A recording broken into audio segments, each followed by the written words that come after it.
Hello, Global Theater. My name is Jerry Fielka. Today is June 30, 2023. We want to thank Rob Grant and his amazing podcast, I'm Probably Wrong About Everything. It's an honor and a pleasure to be here today with Louis Saul. Louis, where in the heck you calling in from? Tucson, Arizona. How cool is that? First question is, what is the best thing for a human being? Happiness, love. I get that word a lot. What's your favorite form of information? How it comes into you? Um, I would say CDs and DVDs. Why do you think humans collect or gather information? I have no idea, Jerry. I just know that I have an urge. I'm a completist. I have to, for instance, if I buy a set of Bach cantatas, then I have to get everything else. I have complete sets of things. So Yeah. I don't know why, but I have an urge to complete. Like, for instance, if I hear a Beethoven symphony by such and such a conductor, then I have to get four more by other conductors. Yeah. Amazing. Do you think this need or want to collect information is more innate in humans or more invented? I don't know. I just know that for me, it's innate because I have a complete intellectual urge to pursue. Yeah. It's good. And I appreciate you feeling willing to say, I don't know. That's totally accepted. Just because I ask questions doesn't mean you have to try to answer. If you don't know and you say, I don't know, that's really fine. I'm glad you're comfortable with that.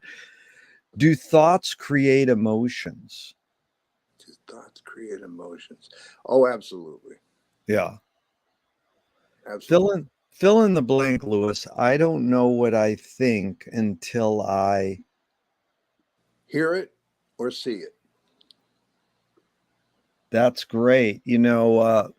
McLuhan said, I don't know what I think until I say it. And Joan Didion says, I don't know what I think until I write it. So For we for tend, go for ahead. me, my ears are the most important organ in my body, I think, Yeah. because when I hear music or even just conversation, uh, it prompts an immediate reaction. So I think my ears, when I see things, I sometimes can't trust my eyes because I'm wondering, is that an illusion of some kind? You know what I mean? Oh, yeah. Well, it's amazing because neuroscientists tend to say that sight is the most dominant sense. But who's to say? All five senses are kind of in operation, and some people are more touch, some people are more ear, like you are. Can humans think without language? Oh, absolutely. Yeah.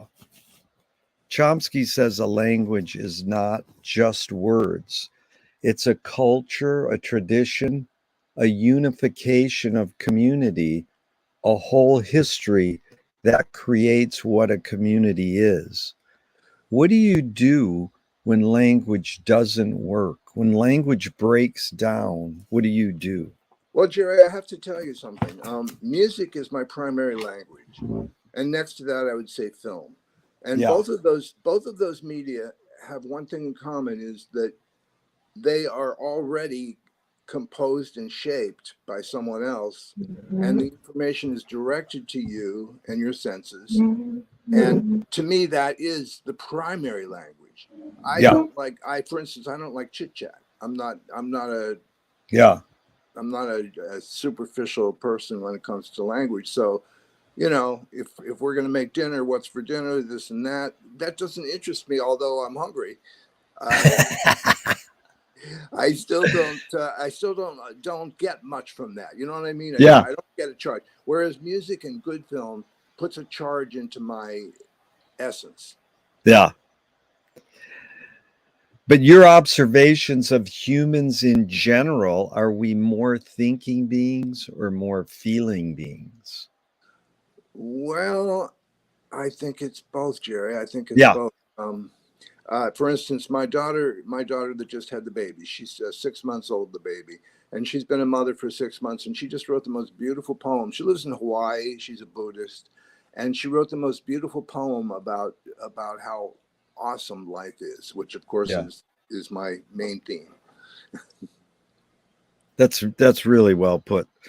These are two questions from Alan Turing, 1950s. Sure. One, is thinking a function of the soul? Well, yes. Yes, if there is a soul. To me, the word soul is a little vague. So I like to go beyond that. I think that thinking can be a spontaneous thing from your moment to moment life. Whereas your soul, if there is such a thing as a deep internal organ that comes out in bunches, I guess. That's a tough one. But No, Alan it's Turing a was something. really good answer, because people usually struggle with the word soul, but you actually differentiated what you kind of suss out the difference. Well, I Jerry, appreciate. Yeah, go ahead. let me just say, I'm a very religious person. I'm Jewish, very religious. Although I don't, do organized religion, but I studied Torah for a long time, and I believe that there is a soul that is more all-encompassing than a superficial meaning of soul. In other Yeah. words, I consider the soul to be, like the Orthodox Jews say, the angels in heaven enter your body at birth, and it's up to you what you do with that. So to me, that's what soul is. It's something that you have from birth and that you have to pull up and out and express in day-to-day life. Beautiful. The second Turing question is, can machines think? Absolutely. It's getting scary. It's getting scary, Jerry. I wrote a piece the other day on AI and its relationship to Kubrick's 2001 and how, which I think was the first true look at how dangerous AI could possibly be. I'm sorry, Dave, I can't do that. Well, we could get into 2001 for 3 hours, but You bet. I'll just tell you really quick because it just begs. Do you know Kubrick said in the Playboy interview why he made 2001 was to convolute McLuhan, to twist the medium is the message. And so, yeah, this is heavy. And so most people don't realize, what he was doing, giving that emotion to AI. They just sort of watch the film, and he's it's really deep what you said. Yes, because this is a sort of new question in 40 years of interviewing. 90% of people say, can machines think? And they go, no, they can't think. They think they can think, or they can't do, but when you just outright say yes, it's so contrary to the realm of what people, because they want to redefine, well, it depends on what you mean by think and blah blah blah, but we sort of know. Well, Can Jerry, they like think or not? for this Yeah. this new chat box thing is relatively benign. Yeah. It's nice, but if you watch 2001, you can see how that leads directly to how. Yeah. Yeah. And so, for instance, I asked the chatbot the other day to explain to me how AI could develop into a machine that could do something like Hal and make decisions. And Hal makes, a million decisions a minute, and he's totally benign until he reads their lips and sees that they have evil intentions toward him. Yeah. Read lips. That is good. He reads the lips. That's back to sight and hearing. Who needs hearing? He doesn't have to hear them. He can just read lips. Okay, so let's move on. Do you more pursue meaning or more pursue happiness? Oh, that's a tough one. I think I have to say that meaning gives me happiness. Yeah. For instance, music and film. When I get meaning and joy and uplifting from a music piece or a film, then I become very happy. My But wife said, yeah, my go wife ahead. said, my wife says to me at dinner, what's up with you? You're bouncing around. I say, well, I just listened to a new recording of such and such, you know. Yeah. But it's funny, Louis, I got the question from Viktor Frankl's Man's Search for Meaning. And he says meaning tends to last and happiness doesn't necessarily last. Oh, I'm going to have to disagree. That's good. I think it's cumulative. See, when I watch a lot of film, I listen to a lot of music, and you know, sometimes it's just so, and sometimes it's really okay. But when it's great, when it's really, really great, I just watched a film, for example, that made me just soar to the heights. It was a Romanian film. Yeah. No, that's beautiful what you're saying. Does the brain more detect consciousness or create it? Like, is consciousness there bubbling away and we're more so detecting it or more so creating it? I think it's in order. I think that it's out there, like you say, and it enters you, and then you react to it or you feel it. Yeah, that's a tough one. That's a tough question. Frankel? No, that's not Frankel. That's just a general neuroscientist question. Yeah. But that was good. What's faster, speed of light or speed of thought? Ooh. Yeah, that's definitely a scientific question. You know, I think they're probably approximately equal. Now, I don't think humans can grasp the concept of the speed of light because it's a continuous thing for us. But when we get into science fiction and you start seeing what the actual, you know, a speed of light is, whatever per second, you know, sometimes floods of information come into a person and who knows what speed it is. It seems to me that it's probably approximate to the speed of light. That's a tough one. It's a great answer, though. You know, it's funny how it's split on that one. Audre Lorde, the poet, said you can't dismantle the master's house using the master's tools. Yvonne Rainer responded and said, you can if you expose the tools. What new tool do you suggest? Well, again, I think that goes to the AI question, you know, how far are we going to go with artificially improving our own intelligence through the use of AI? Yeah. That's what I think that's where it gets scary. You know, I wrote a short story about implants, you know, people that will get you know, you see it all the time in science fiction, these little implants and that to me is this, I'm not sure I'm answering your question, but you know, I'm worried that the tool situation can go too far with this AI thing. And I think a lot of scientists are agreeing with that because, you know, it's the natural step is HAL and brain implants. Yeah. No, the thing is you don't have to answer the questions. These are just prompts, and it's great that you talk. It's really me and you versus the wording on the question. So we're just sort of making a soup. What new toy do you suggest? I don't know about that. I think the internet, which is, you know, what, 30 years old already. I think the internet is a wonderful tool to you know, be used. I have to say, Jerry, just let me interject real quickly. You are incredibly well read. And I have to can I just tell you a real quick story?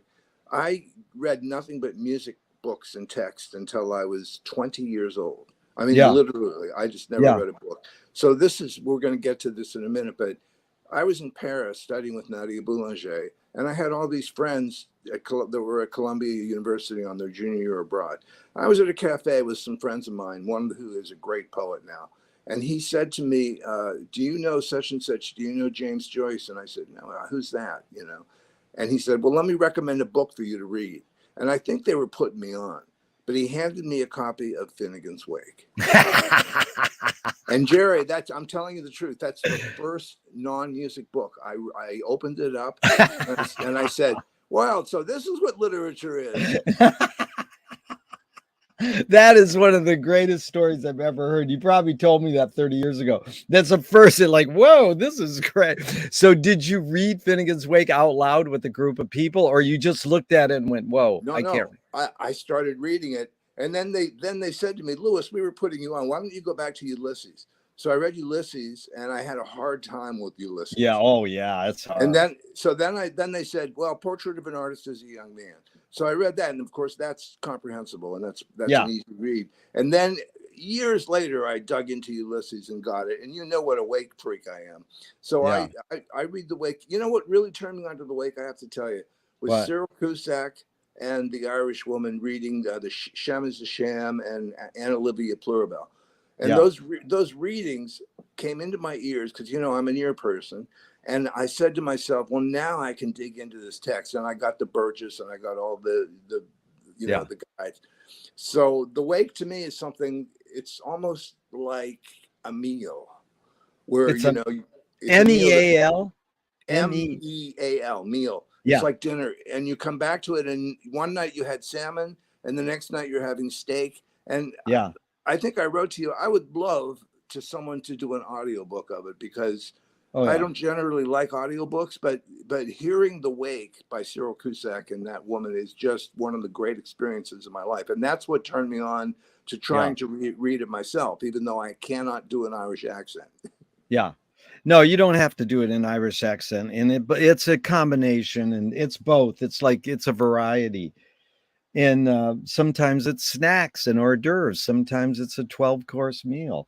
Well, And let it's me ask you real quick. Do you like to just turn to the book and open it up and start to just read randomly, or do you like to dissect, you know, page by page? Like, there's 4 Wake reading groups that I attend now, all online. In the Dublin Sweeney Pharmacy one, to me is the best. 10 people reading a page or two over an hour, and then a little discussion at the end. Just read it out loud, hearing it and looking at the text. I've done it for 3 decades in Venice with my group, doing a page or two and dissecting. Austin, Texas, they do the same. A New York Wake group is kind of all over the place. We did a third of a page the other day in 2 hours, and there's a lot of gabbing in between. So both are best, are always are good. Yeah, no matter what. Yeah, okay. Huh? yeah. But it is important to see the text and read it out loud with a group of people. That's what Yeah. I do really believe. But I love it. What's your friend's name who turned into being a great poet? What's his name? David Lehman, Lehman. He's widely published. He's got Yeah, a lot of books published. He writes a lot of prose now, but yeah, he's a fantastic poet, and from the John Ashbery School, you know, the New yeah. York school. No, I love that they pulled a prank on you. You should Yeah. try reading this. And then did you eventually get into reading science fiction after the age of 20? Yes, but not as much as you do, or most people do. For instance, I have a big library of books, but I pick one up every once in a while and put it aside my music and film. But you know, music and film is my passion. I spend That's 12 it. hours a day on it. And so when I pick up a book, I worry I'm neglecting my blogs. I write 2 blogs Yeah, on music. yeah. And but you know, I've recently read, you know who David Mitchell is, right? No, but tell me, yeah. Cloud Atlas. Oh, okay, Cloud Atlas. Okay. And he also wrote a book called The Thousand Autumns of Jacob Zouet, which is Yeah, about the Dutch and the Japanese in the late 18th century. yeah. And you know, I'm a Japanese film freak, and so it was a wonderful experience reading that. It took me like 3 or 4 days. And I also, you know, I'll tell you when I read. I read when I do a film that mentions that it's based on a book that I've never heard of. So I was just watching Pasolini's Canterbury Tales. You know Pasolini, you know, the Oh, yeah, Italian yeah, I know that. filmmaker. Yeah. Oh, yeah. So you know, I said, well, what the heck is this, Chaucer? So I went back and online I read the entire Canterbury Tales, 70,000 lines, but not in Middle English. I read it in modern English, you know. Yeah. But I love Pasolini, and he's one of my passions. He's deep. We're going to get into this, but there's another aside. There's a book that Zappa said was his favorite book, and then Phil Lesh eventually said somewhere else it was his favorite book. And I'm curious if you've ever read it, More Than Human by Theodore Sturgeon. I have not. Sturgeon is science fiction, right? Yeah. So if you ever read that, tell me what the heck it's about, because I've been dying to get some Zappa freak to go, that's why Frank loves it. Or, just the title alone is More Than Human. It's Hal. It's AI. Tell me the title again. More Than Human. More Than Human. I thought Frank's favorite book was the Packard stuff, about advertising. He could, he could say different things at different times. So Sure. at one point he said Theodore Sturgeon. So yeah. Okay. And so what do you worry about when you go to bed at night? Getting to sleep. Yeah. I've got a racing mind, and after a day of work, let's say I'm working on something and analyzing something, my brain is just an analytical machine, and getting to sleep to me is very, very, very difficult, but I'll do it. I eventually fall asleep. Yep. McLuhan learned from a poet that artists are the antenna of the race. They're broadcasting and detecting the hidden psychic effects of our inventions. So we might learn how to cope with what we don't like about our inventions. Oh, what a good one. I got an answer for that. Well, wait, let me ask the question first. So I asked you the question McLuhan probed his whole career. Why do we humans ignore the hidden psychic effects of our inventions, even though the artists are broadcasting them to us? Well, yeah, I was going to give you this answer. I don't know if it fits or not. Go ahead. I thought it was really cool. Do you know the artist who did the art piece called Piss Christ? Yes. Okay, it's a jar of piss, and I think he put a crucifix in it. A crucifix in a mayo jar filled with piss. Yeah. Yeah. Well, he just met the Pope last week, and the Pope shook his hand. Now, to me, that could be a little silly, but it shows that. I mean, I don't think when it was created, everyone went nuts. Every Christian in the world went crazy and said, "What a sacrilege!" I think the Pope either has a sense of humor, or he has a deep understanding that art can do what you were just saying. Is that a decent answer? Oh, that's an amazing answer. And I have to look that up. Serrano's an amazing artist. And who pissed him off is that people said the government gave this guy, this artist, an arts grant, and he put a crucifix in a jar of piss. That's what art should do that to you. Exactly. It should make you go, what? Exactly. Yeah. John Cage. Yeah, that's a great. But do artists have moral obligation? I think so. Yeah. I think so. I have a big problem with some of the contemporary artists that my kids love, because I think that their moral obligation is not important to them. What's important? Who do they love that you don't like? Well, the Taylor Swift crowd and some of the rap. I like some hip hop and rap, but I got you. Generally speaking, I mean, the popular music that kids are streaming and listening to over and over again, some of it, to me, now I'm 70 years old. I'm an old bogey now. Yeah. But to my kids' generation, and I try hard to listen to some of that stuff. Yeah. My oldest daughter is a Taylor Swift freak who spends thousands and thousands of dollars chasing her around the world. And I've listened to her music, and what really bothers me about it is that she doesn't know more than 3 chords. But she has a message. She has a message out there. But a moral, how did you put it? A moral responsibility, moral obligation. I think the dollar sign is the obligation. Wow, that's Zappa all the way. They asked him, "What do you think of jazz rock fusion?" And he said, "The only fusion I see is between the musician and the cash box." You know, you put a rock beat to jazz and you go, oh, wow, we can Yeah, sell I more. mean, you know, when Zappa had made Valley Girl and started making a little money from it, everyone was saying, "Boy, you better follow up on that stuff," you know. And of course, you know, and then he wrote a ship drowning, a drowning witch and stuff. Are you more afraid of new ideas or old ideas? Neither. Yeah. Can you conjure your earliest memory up or one of them? Oh, that's a great. I was hoping you'd ask me that, because I think what got me into music was I had an older sister who's 7 years older than me. So I was 5 or 6, and she would have been 12 or 13, and she was already deeply into classical music, and she had a record player in her room. And one night, as I was falling asleep, she put on a record, which I had no idea what it was, but I remember listening to the orchestra and feeling like that is something that is going to be important to me. I was maybe just 6 years old, and it was Franck Symphony in D minor. And Wow. let me just tell you one quick thing about that symphony. The theme, da, da, da, da, da, da, da, da, da, the theme goes through the entire symphony. So as I was falling asleep, I'm hearing the first, second, third movement, but the theme is the same all the way through. It just like a snake, it wiggles through the piece. It's a wonder. It's his only symphony, and right about then, I decided I wanted to be a musician. And then Wow. that my earliest memory after that is my parents took me to New York. We saw the Music Man, and 76 trombones said, I gotta have one.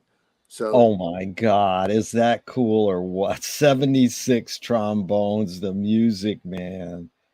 That's and a big. the thing is, Jerry, I nagged them to get me a trombone, and I was only 8 years old. And the music program in my school didn't start till fourth grade, so it was a year or two until I could actually get instruction. So I taught myself. You know, I got a book. Wow. Self-taught. I got a book. Amazing. I learned the Saints Go Marching In, and I would do a circle around our house playing When the Saints Go Marching In. That is good. So is memory more a curse or more a blessing? Oh, it's a blessing, Jerry. Yeah. Memory is a blessing.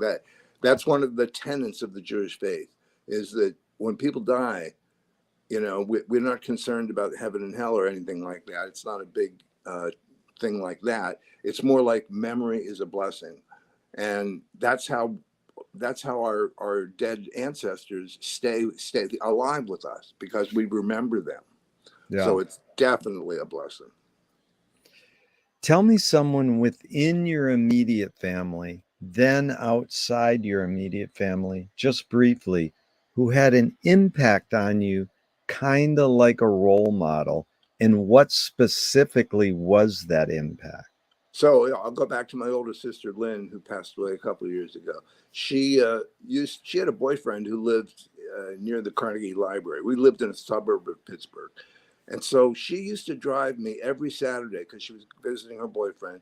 She would drop me off at Carnegie Library, and I would spend 4 or 5 hours in the music library, studying scores, listening to records. And one day she was driving me back home, and she said, "You know, Mom and Dad don't think you should really be a musician because musicians starve, you know." And I said to her, "Well, I can't do anything else. That's what I want to do." And she said, "Pursue it. Don't ever, you Wow. know." And I was just 12 or 13, and that advice really served me well. I've barely made a penny with my music over the last 70 years, but you know what? It doesn't matter to me. Money is just That's completely out of the question. So that's the that was good. beauty. So as far as that goes, all my family was very supportive. My dad especially was very supportive of it. But you know, he used to joke around and say, "Well, maybe you'll be a conductor." They all lived to be 90.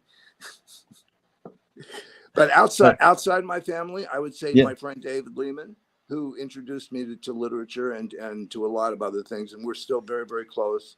Um, I don't have a lot of friends in the immediate vicinity because, you know, we live in a car culture, you know, and it's like I do work in my house all day. It's 109 degrees here right now anyway, so nobody goes outside, you know. wow. But So yeah, I would say David was a big influence on me as far as expanding my mind into other territory. yeah, it's really well put. You really articulate, Lewis. I thank you, and this is fun. So you talked about religion. Do you pray? I do. If God exists, what would you like God to say to you after you die? Nothing. That is a great answer. I rarely get that. 80% of the time I get, you did a good job. You'll love this. This guy said a year ago, he says, this is God speaking. We checked the records. I made a mistake. You're going back. None of that for me. None of that for me. My belief is God is all around us. Yeah. And when we die, we die. And Yeah. none of us know what that is. But No, to me, it's just simply nothingness. that's it. And to me, that's why life is so precious. Like I live every day to the fullest. And when I do pray, I pray that I don't fuck up too much. Oh, beautiful. Do evil people exist, or does evil use people as a vehicle? Oh, good one. I say the latter. The latter. I mean, when Hitler was a baby, he was not evil. He was a baby, like any other baby. And then he was influenced by the events and his family and whatnot. And people become evil through the intervention of natural phenomena. I mean, I just finished a 2-volume biography of Hitler by Ian Kershaw. And one of the things I wanted to get from it, because, it's not comfortable reading, but one of the things I wanted to get from it was his take on how he became what he became. And, it was World War One. He was a lousy little soldier and got, gassed in World War One. And he saw poor Jews in Vienna who were begging on the street and looking shabby. And he formed his opinion about Jews from his 3 or 4 years in Vienna watching the lower class. Of course, he never met any prominent Jews because he himself was not in that class. So I guess to make a long answer short is it's definitely environmental and cause and effect, because babies are not evil. Have you Yeah. ever seen an evil baby? No. Yeah. But the hidden question, Lewis, is how do you advise someone to deal with an enemy? And I'm going to set it up. Alan Watts says, if you acknowledge your enemy, you empower them. Coppola stole from the mob and the samurai. Keep your friends close and your enemies closer. JFK said, forgive your enemy, but don't forget their name. And Fellini says, I need an enemy. So it's a lot of thoughts. The basic question is, how do you advise someone to deal with an enemy? But first, how would you respond to Alan Watts? If you acknowledge your enemy, you empower them. I wouldn't use the word acknowledge so much. I would say it's like, I won't say his name. I call him the former guy. It's Yeah. like the former guy. I mean, Yeah. that's to me that's evil. And like I think the media and the press acknowledge him way too much, which Totally. gives him power. Totally. And so my opinion is just shut the hell up, and let them find their own peace. That's the thing. If you leave Yeah. your enemy alone, he or she may still be an enemy, but without acknowledging that's a good word, acknowledge, without empowering or acknowledging them, Yeah. you make them weaker. That's Ram Dass says, I'm having a real hard time loving George Bush. It's like fill in the blank. I'm having a real hard time loving the former guy or Putin or whoever. Right. Go ahead. George Bush is a saint when you compare him with the former Yeah. James Joyce was the first projectionist in Dublin 100 years ago. He basically checked out. He said, this is stupid. Why should I go inside a building and see a movie of a tree when I can go outside and see a real tree? Years later, Faulkner said, sometimes the best fiction is more true than journalism. Why do we have to recreate things in order to get them? Why do we have to go to a theatrical play of people acting out life? Why don't we just live life? Well, let me answer that with Joyce's comment about film. I don't know if he ever changed his mind, because during his lifetime, film was still growing as a medium, and literature thousands of years old. But as far as a tree goes, I can go outside and look at a tree, and then I can come back and watch, say, an experimental Hollis Frampton film where he will film a tree and then shake it up and then split the time element and then shoot the tree from the bottom up and from the top down, and the leaves fluttering and then not fluttering. And then he'll take a leaf and just put it on the actual film strip and cut it. You know what I'm saying? Yeah, I love experimental film like that. And just even a regular filmmaker just shooting a tree, how is he composing the shot? How is he trying to get you to feel as the tree relates to the whole wider story? So Joyce going outside and looking at a tree may give him an inspiration for Phoenix Park, right? Amazing. You are so smart, Lewis, and it's so fun because no one drops Hollis Frampton's name to me before I do. So now I have to do the Hollis Frampton quote. He said, narrative is born among the animal necessities of the spirit because we're waiting to die. Can you forget to die? Oh, yes. Yeah. Never think about it. It's amazing. But back to Hollis Frampton, if I may, for just 1 minute. Please. I did a post on my friend's poetry website last week about alphabetic thought. Okay, and there's Hollis Frampton did a film called Zorn's Lemma. Do you know that?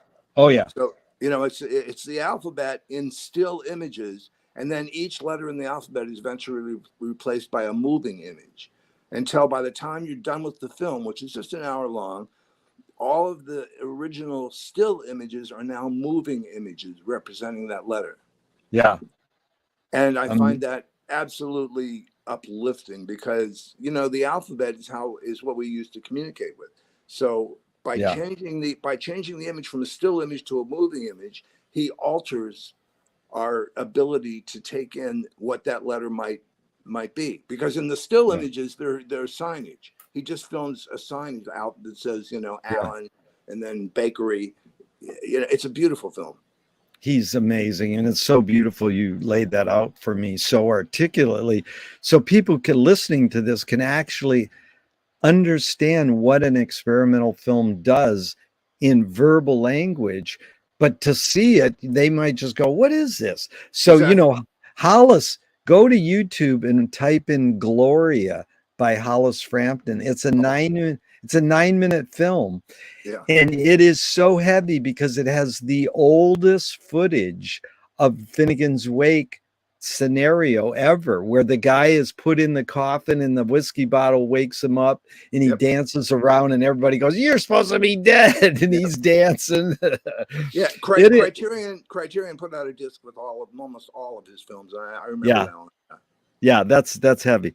So walk us through just briefly, Lewis, you sort of already did the tipping point when you decided to be a musician. You actually did that. You already said it. But where was that tipping point where you go, okay, I'm going to learn the trombone on my own. Now I'm going to be a composer. Where did you go? Well, I can do this. You started playing songs, but where did you go? I can do this. You found that calling to be a composer. Yeah. Well, this is a funny one. I was 12 because I remember it was 1964. And, my family watched a lot of television and I avoided it because I would rather practice, and so I was practicing. And I came downstairs and my family was laughing hysterically at this television show they were watching. And it was the Addams Family. Wow. So I sat there for a minute and I listened to the main theme. Da-da-da-dum, da-da-da-dum. And I immediately went to the piano and I composed a theme and variations on that. Yeah.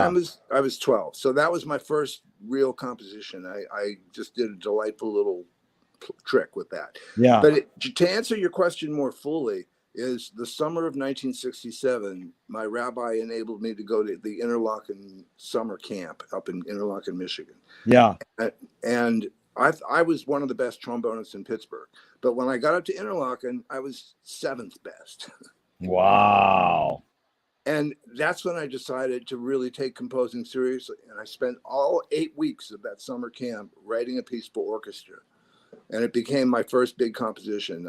And I was just, Interlochen to me changed my life. I went there for Yeah, two summers, and then I went there for my senior year in high school at the academy. amazing. It's a beautiful story, and so well put. And so, what was your tipping point to become a film writer? Oh, that's a good one too. Now that didn't happen until 1998, and I was flipping the channels. It was 1 a.m. I was flipping the channels, and I got to Turner Classic Movies, and they were showing continuous festival of Kurosawa films. Now, Wow. I had never heard of Akira Kurosawa or any. I had never even seen a Japanese film, and I got into the middle of this great film called Redbeard, Oh which my is, God. yeah, but I was in the middle of it. So what happened is I stayed up as late as I could. And actually, I started taping them. And a couple of days later, I discovered the Criterion Collection, and I saw, oh, they've got all these Kurosawa films. So I ordered every single one of them. And I started. Now let me just quickly tell you how I started looking at them. I would watch the film and get the usual reaction when you watch a film for the first time, but then I would put it on again, and I would pay more attention to how he was doing it, Yeah. because that's how my mind works. I'm a very analytical person, and I got into all kinds of little things, filmic punctuation, for example. Kurosawa was very fond of the wipe, the wipe of the screen, because he used to watch 1930s American serials, and they would always like, the wipe from one section to the other. And he became a master at that, because he would wipe scenes to do one of two things: to make time disappear, or to get your mind focused on a new thing, not necessarily time, but a new character development or whatever. And I started analyzing his films from that perspective: filmic punctuation, how he cut. And then, of course, I got into Ozu, who Oh, never cut, who never cuts anything. It's just, but he leads, you know what I mean? He takes, like, for instance, Ozu does films about girls getting married, but you never see the wedding. It's just all the stuff. Right. And then I got into Mizoguchi. And oh my God. Mizoguchi is a dissolve guy. He likes the dissolve. So I started studying all these Japanese films, and then I started collecting the Criterion Collection. And I think I'm one of about 50 people in the United States that has a complete collection. There are now 1,200 films, and I keep up with them. So I have every single one, including all the stuff that's out of print. And yeah, I told you I'm a collecting. I have a collecting bug. So But I where was the kickover where you go, I'm going to start writing this down? Kurosawa, studying the Kurosawa films. What I did But was, then what did you go? Oh, well, people write liner notes. Well, I can do this. Then you just feel like, well, I have to write my thoughts out. yeah, I don't like other people. I don't really like to read other people's liner notes, although I will quote them, because I like to just take my own thoughts and put them down there. And my early film writing was very nerdy.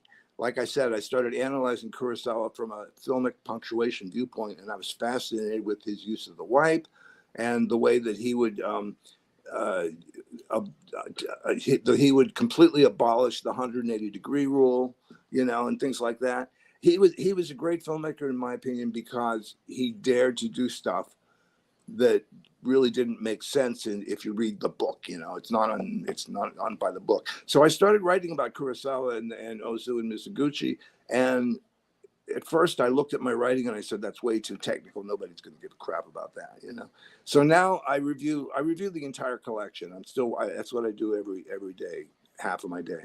And But this is all on a blog that's yes, yours? Or yes. what's Louis it called? Louis Saul 3 at blogspot.com. 3 spelled out or the number? No, the number, because I have but two more blogs on classical, on non-classical. I have a blog on classical music, which is Louis Saul 4 at blogspot dot blogspot.com. Yeah. And then I have a non-classical blog about Zappa and stuff on Louis Saul 5. Not Louis Saul, Lou Saul, sorry. Lou Yeah. Saul, LEWSAUL 5 blogspot.com. Good. I write about Zappa quite a lot, and I write about Bach quite a lot, because my teacher Nadia Boulanger insisted that I study Bach as much as I could. Amazing. And I do. Really, really good. You laid that out well. And so a screenwriting teacher told me a great film, great art is when you can clearly see the intention of the maker. Actually, I have to go back because I forgot this. Did I recently read in the news that Turner Classics is going to close? I don't think Is they're that going to close, but they're making big cuts, and right? yeah, they're Okay, so I was like shocked. I was like, how could this happen? So I'm glad they're not going to close. yeah. Okay, so a screenwriting teacher told me great art or great film is when you can clearly see the intention of the maker. Kubrick says the opposite. Great film is when you can clearly not see the intention of the maker. What role does intention play in your creative process when you're writing you're composing a piece of music? Well, okay. I thought we were talking about film, but can I just mention? Can I answer that in film first? I agree with Film Kubrick. first, film first. I You agree mean with I agree with Kubrick. I don't think to discover the intention of the film sometimes can be very boring, right? I mean, if a film to me telegraphs itself, in other words, you see something in the very first scene, oh, look at that pot on the kitchen. Why did he focus on that? And then later on, the pot becomes, a murder weapon or something. yeah. I mean, to me, I prefer to be really surprised and even shocked. Can I give you a more quick example? There's Please. Armenian filmmaker from 1969. He did a film called The Color of Pomegranates, Oh yeah. right? Yeah. So I watched that film, and Jerry, I was completely flabbergasted. I had no idea what I was watching. So of course I had to do some research. I had to look up, stuff about Armenian culture, because that it's just, permeates the film. And I watched that film maybe 3 or 4 times. And then I watched the commentary with a great man named Tony Raines, great, great film critic, Rayns. And he's an expert on the film. And he made me go back to the film again and get the meaning from it. So I would prefer to watch a film and go, what? And have to watch it again. I like to watch films several times if it's a good film. Whereas if a film just telegraphs itself in the meaning from the very beginning and on, to me, that's boring, Now, as Yeah. far as music's concerned, I would say exactly the same thing. When I'm composing something, I get to a point where I go, gee, Lewis, you're repeating yourself here. You're not just repeating it for the sake of making the listener hear it again, but you're boring the heck out of everybody. So, I have a constant little voice in my head that says, no, think of something new here, and Well, that's perfect lead in, Lewis, because there is a differentiation here. You're blog writing and you're composing music. So staying on composing music for a second, Duchamp said there's no art without an audience. How much are you thinking of your audience when you're composing your piece of music? that's a great question. A little bit, because if you think too much about your audience, you're going to write crap. You're going to say, do I have to please this section or that demographic? I write what I hear in my soul or my head, and I put it down there, and I go, if you like it, you like it. Well, this is a Zappa question then.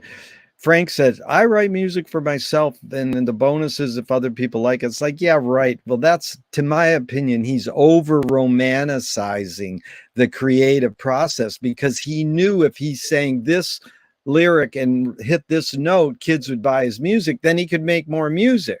But I think he's raised in a capitalistic society. He said, I'm a devout capitalist, that he knew that his audience kind of what they would like. But do you think he was a little over romanticizing that? Because you literally said a little bit. Do you think No, Frank well, thought of his yeah. audience a little bit? Let me put it this way. In 1973 and 4, with Overnight Sensation and Apostrophe, he got to be a name. People actually knew Yeah. Yellow Snow and were listening Yeah. to that stuff. And Camarillo Brillo and Yeah. Dynamo Hum made Yeah. him so much money that he could hire the London Symphony to do what he Yeah. really wanted to do. So Yeah. that's the answer to that as far as Zappa goes. I believe he wrote for his audience in order to make enough money to buy a home studio and to Yeah. go to London and try to get his real serious music performed. Yeah. I'm a huge proponent of his serious music, the stuff that, you know, and Yeah. especially that Boulez album, Perfect Stranger, Yeah. and the Yellow Shark, Yeah. and of course Civilization Phase 3. To me, that's Frank. Okay, Yeah. and everything else I can enjoy. I enjoy Dynamo Hum as much as anybody else. I think it's Yeah. terrifically funny, Yeah. and you know, he does write serious little music things in there. You may not realize it when you're listening to it because the audience is just clapping along, Totally. smoking their joints. But you know, Zappa really took his music seriously, even from the lowest, Yeah. funniest little crazy thing. So you know, I think the answer is yeah. Sometimes you write for your audience, but most of Yeah. the time, I think you write because that's what your mind is telling you. Yeah. In fact, there's a new Zappa video, 8 minutes, and someone wrote in the comments that Frank's home studio was illegal, that he actually pulled an illegal kind of thing. I was like, that's amazing because, you know, there could be some, you know, housing or, you know, construction rule in LA. You can't do that. Anyways, I mean, now everybody has a home studio, Mm-hmm. but, I'm curious. Let's go into music here for a second. McLuhan says everything we invent extends some humanness, like knife and fork extends our teeth, shutter and a camera is a projector's extension of our eyelid, even non-tangible, say religion or philosophy, maybe is extension of consciousness. What does the trombone extend for you? What humanness? Well, you know, I first started playing in an orchestra when I was 12 or 13 at the Pittsburgh Youth Symphony. So to me, the trombone was just a part of the entire orchestra. I would sit there sometimes for 15 minutes before I came in, but when my entrance came in, I knew I was contributing to an overall sound that a composer had specifically thought of. So to me, I'm not sure I'm answering your question, but to me, the instrument itself just represented what every instrument is in an orchestra. And then, of course, later on, I started doing solo work and stuff. You know, I don't play the trombone anymore. I had an accident. I was hit by a drunk driver when I was 18, and I lost all the lip feeling in my upper lip. So I couldn't play anymore. So I only played till I was 18, and that's when I really started seriously composing. Well, let's say the pen or keyboard as a blog writer and as a composer, what does the writing utensil extend for you? What humanness? Oh, none. It's just a tool. That's good. And None. it's funny, Jerry. It's funny because I mean, in the old days, of course, I composed with a pen or a pencil or whatever. Today, I have notation software. Yeah. So, Yeah. you know, I use Sibelius, and to me, that it's just clicking on the keys. And I have learned to input Sibelius, which, like I said, is a notation program. I can use it like a word processor. I can get it like really fast. Like right now, I'm working on Zappa's "I'm the Slime." Yeah.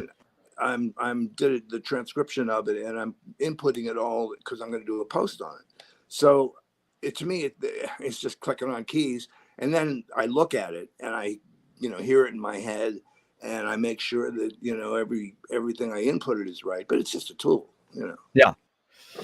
So, what's the function of music? That's a really good question.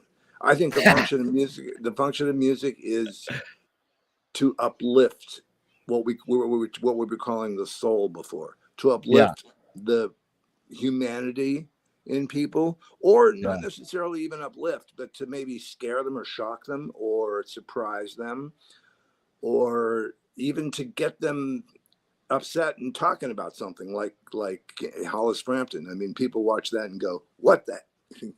And you know, there's something there. Watch it again. Check it out. And the same Yeah. thing with composition. I think, like for instance, I'm really into Stockhausen. Okay, you know, Yeah. Karl Stockhausen, Yeah. and you know, most people can't listen to more than 5 seconds of it. Oh, yeah. But I listen to Stockhausen because I get that reaction. I go, "What? It's What?" amazing. And occasionally he'll even like make me really upset and angry. Like, you know, he writes stuff that you want to go, what was he doing? Why was he so, you know, shrill there? And then I go back and I see what he's writing about. A lot of his music has text and vocals, and you know, I'm not good in German, but I'll read the translation and get what he's going for. I am a Stockhausen freak. I think he was one of the greatest composers in the last 300 years. I agree. And I'm not into UFOs, but you know, they might exist, whatever, but I just not into it that much. And there's 3 people that I've read that claim they're from another planet: Sun Ra, Stockhausen, and question mark and the Mysterians, Rudy from question mark. Those 3 people, I believe they probably are from another planet. I knew about the first 2. I didn't know about the third. So Sun Ra, I'm sorry, Sun Ra is also one of my passions, because like you say, he says he's from Saturn, you know, but his music is rooted in the most ancient form of jazz, you know, and yet he exploded it into this thing, you know. So yeah, and Stockhausen the same thing. Whatever planet he's from, thank God they sent him here. Thank God. This is thank Dog Star. So you know that's Ben Sidran asked Sun Ra on BH1 once. He said, so you worked with Fletcher Henderson. Did he influence you? And Sun Ra went, no, the birds and the crickets influenced me. Great. That's same with Eric Dolphy. He said he listened to the crickets. Yes. Yes. So Copeland says the 4 elements of music are melody, harmony, rhythm, and tone color. In layperson's terms, what does tone color mean? Oh, not in musical terms. Okay. Like no, yeah, just timbre. I mean, tone color. But that's a timbre is a musical term. What does timbre mean? Tone color mean in layperson's terms? It's just the way language uses different words for the same thing.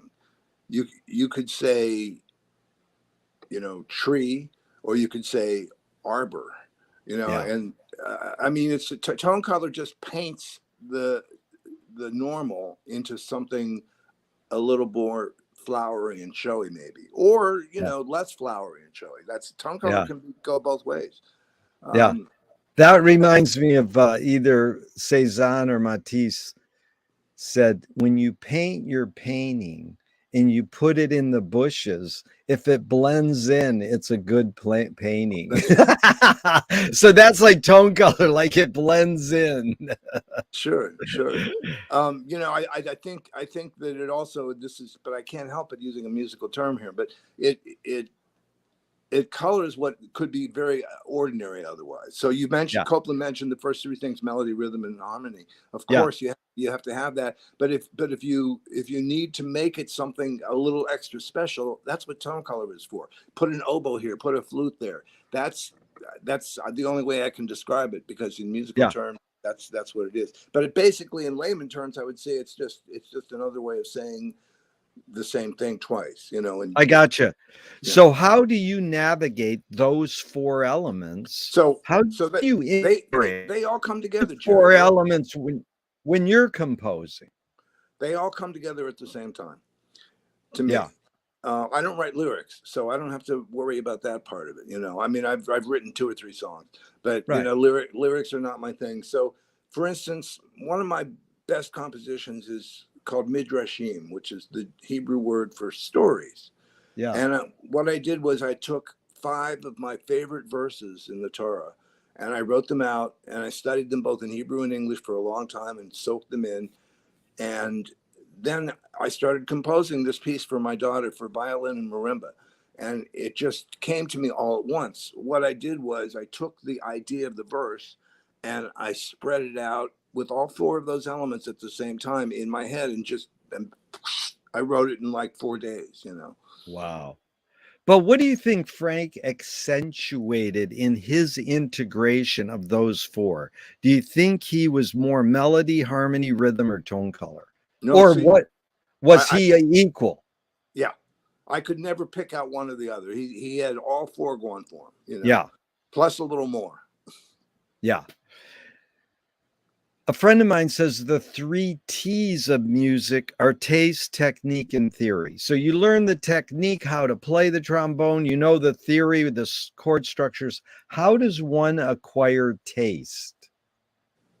I think it's just an environmental soak up. You know, when you Yeah. grow up, I grew up at a very young age listening and studying to the Beethoven symphonies, as well as Stockhausen and Boulez and all that. So today, you know, my tastes are what they were developed from as in childhood and then at Interlochen and so on. And I think all of that just comes in, and what you like, and what you don't like, right? Yeah. McLuhan said song is slowed down speech. The reason cultures have different musical taste is ultimately connected to language difference. Any comment? Song can be much faster than speech. I was listening to a Stravinsky piece yesterday where Persephone, where the words are much faster than you would talk normally. You know, so I disagree that song is slowed down speech. It can be very, very fast. But the second part, the reason cultures have different musical taste is ultimately connected to language difference. Any comment on that part? No, I think language is molded into song. You know, a German song will sound much different than an Italian or a French song or an American song because the language has to fit, you know, with the music. Well, what's more fundamental, language or music? Oh, I would say they're both equally fundamental. Yeah. I deal with music more than language. So to me, music is more fundamental. But to Yeah. a person like my friend David, you know, he thinks and acts with literature. You know, he will sit and you may have a glass of wine with him, and he's thinking all the time about fixing the latest poem. So Yeah. I think it depends on what your interests are. You know, to me, music is the fundamental everything. Tell me an instrumental that makes you laugh. Instrumental that makes me laugh. Well, I'll go back to Stockhausen, I think. He wrote a piece called Gesang der Jüngling, which means Song of the Youth. And it's a little 10-year-old boy, beautiful 10-year-old soprano voice, singing this song about, you know, the apocalypse and whatnot. And behind it, Zappa has all this electronic music bubbling up and soaring up and down. And every time I hear it, I laugh because the boy's voice. But he's doing what language? An instrumental that makes you laugh. There's no verbal or voice. Well, I can answer that. The beginning of the fourth movement of Beethoven's First Symphony. How's it go? Bum, bum, ba-dum, ba-dum, ba-dum, ba-da-dum, bum, bum, bum. Ba-da-da-da-da-da-da. Hey, I'm not done. See, it already made me. Beethoven had a great sense of humor. And every time I hear that, I laugh. He's fooling the audience. He's playing the scale, a G major scale, note by note, until he gets to the top. And then back to C major, you know? And it's like, if I had been at the premiere of that concert, which I'm sure the audience all was laughing their asses off because it's a musical joke. That's the kind of stuff that gets to me.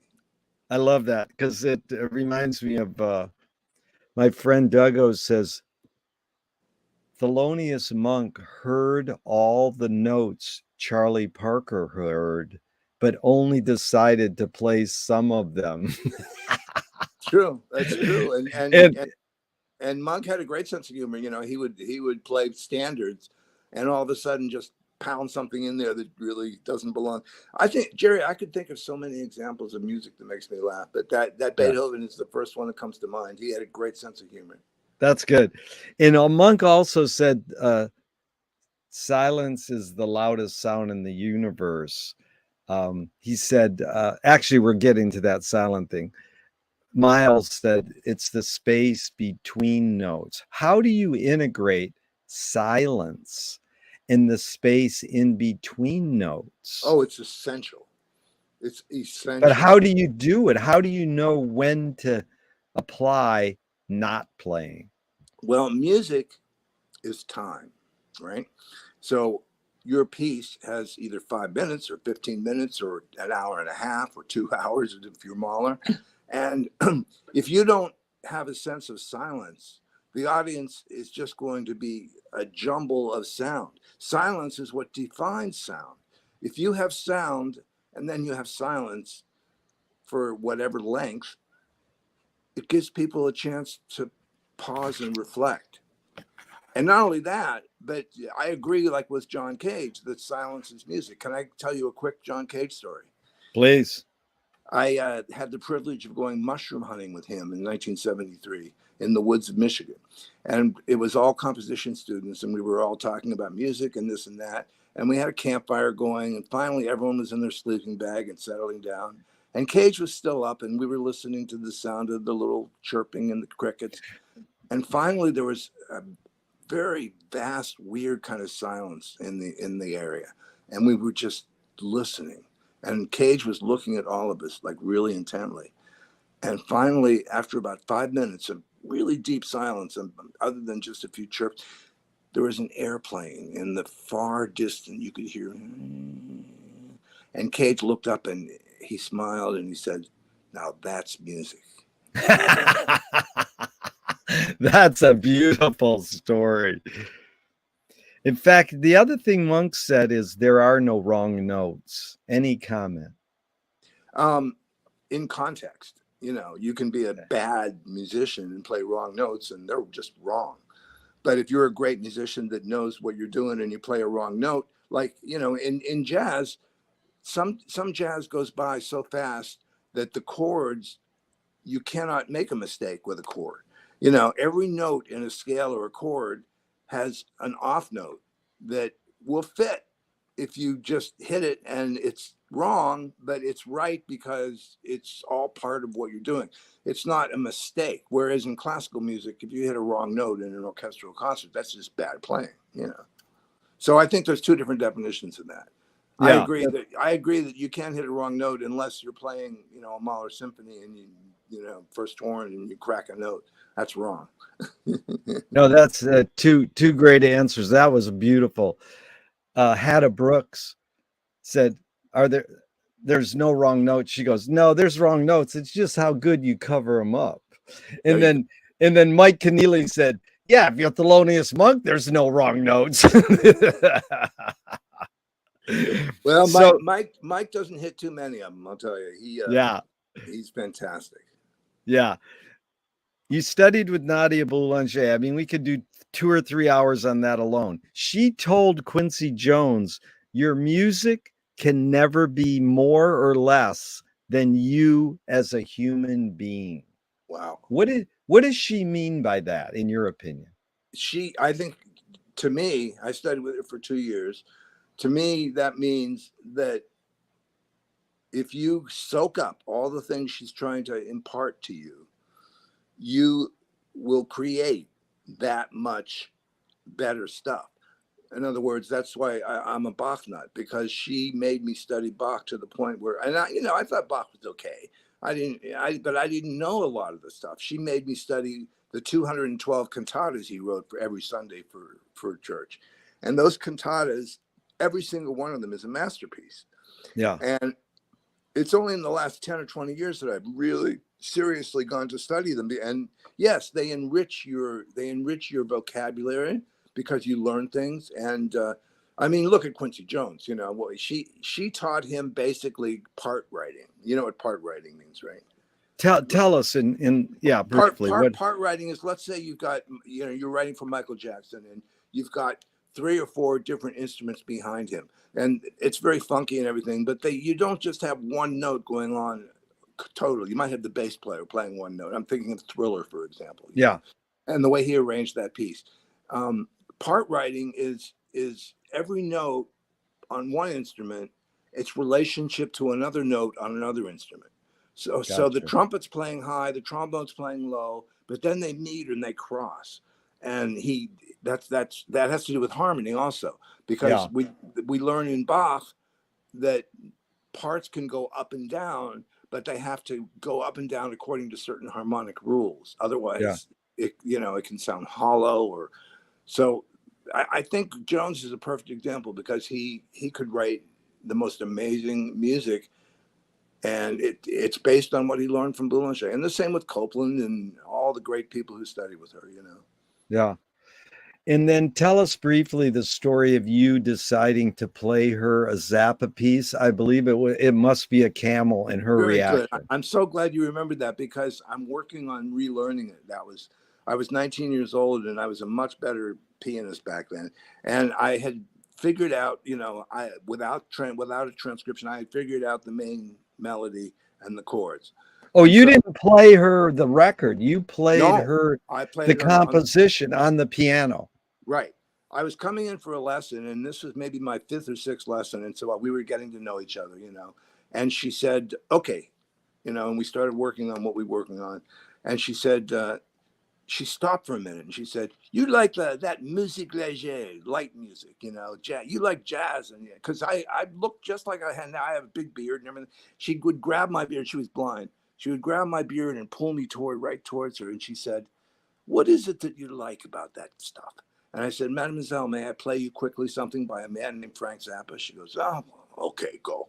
So I played her the first 16 bars of It Must Be a Camel. And she said, who was that, Keith? Frank Zappa. She goes, Zappa, Italian. Yes, Italian. She goes, that was quite interesting. That was quite interesting. It had classical elements, and she was such a great musician. She said, I liked when you went from the E flat 2 chord to the D2 chord, because that was a chromatic movement that did not occur in the melody. In other words, those little 15 seconds that I played for her, she analyzed it immediately, and she said, that's not bad. Now let's go back to our Bach. Did you tell Frank that story? Yes, I did. How'd he react? That's how I got invited to his house. I was on the Larry King show. On the right. He was and advertised. you told him there was a typo in his book. Typo on page 331. So Larry immediately turned to the page and he said, what's the typo again? And I told him if should be it. And he said, oh, look, Frank, he's right. So Frank said, well, that's pretty cool. I'll have to tell my publisher for the next printing. So anyway, I wrote him a letter after that conversation. Larry hung up on me pretty fast. I wrote Frank a letter. I said, if you ever need a slave, I'm available. So I get a call the next Monday. It said, this is Gail Zappa. Can you hold for Frank? And he says, come on over to the house. So they got me a plane ticket. I came up there, and I was interviewing for Bob Rice's old job at Sinclair.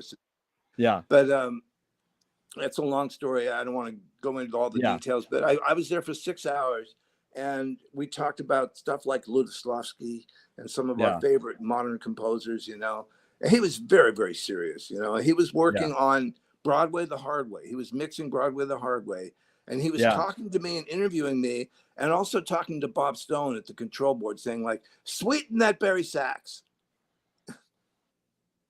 Wow. I miss Frank so much. That's great. But it's basic. I know, but it's basically because you had a back injury. You couldn't take the job. That's it. Yeah. I sat there for 6 hours. And also, I wasn't familiar with the synclavier. Who was? But Bob Rice kept telling me, oh, it's easy. You'll learn it in a minute. But I had never studied like with samples. Samples were the main thing there. Yeah. And he had like 50 boxes of discs of those old, little square discs with samples on them. And that's what he stuck into the synclavier to produce all this weirdness. And I'll tell you, I said to Frank, I really want this job. He said, you got it if you want it. And I said, but what I'm worried about is you are demanding, and you're going to want me to work 12, 14 hours.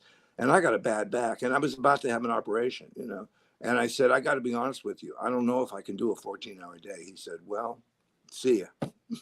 Wow. It was that simple, man. Yeah, I had to be honest about it because I didn't want to let him down. I didn't want to move to LA and then let him down after 5 days, Yeah. No, that's honesty is the best policy. In fact, Leonard Cohen says the only way you can sell a concert is to put yourself at risk. And if you don't do that, people know. What role does risk play in your creative process, whether you're composing music or writing your blog? I think that you have to go for it. You have to go for it. And if you take a risk and you fuck up, well, it's out there, Yeah. and it's just, I would rather take a risk than write something like totally bland and uninformative and useless. What does courage mean to you now? Exactly the same thing. The courage Yeah. to go for it. Yeah.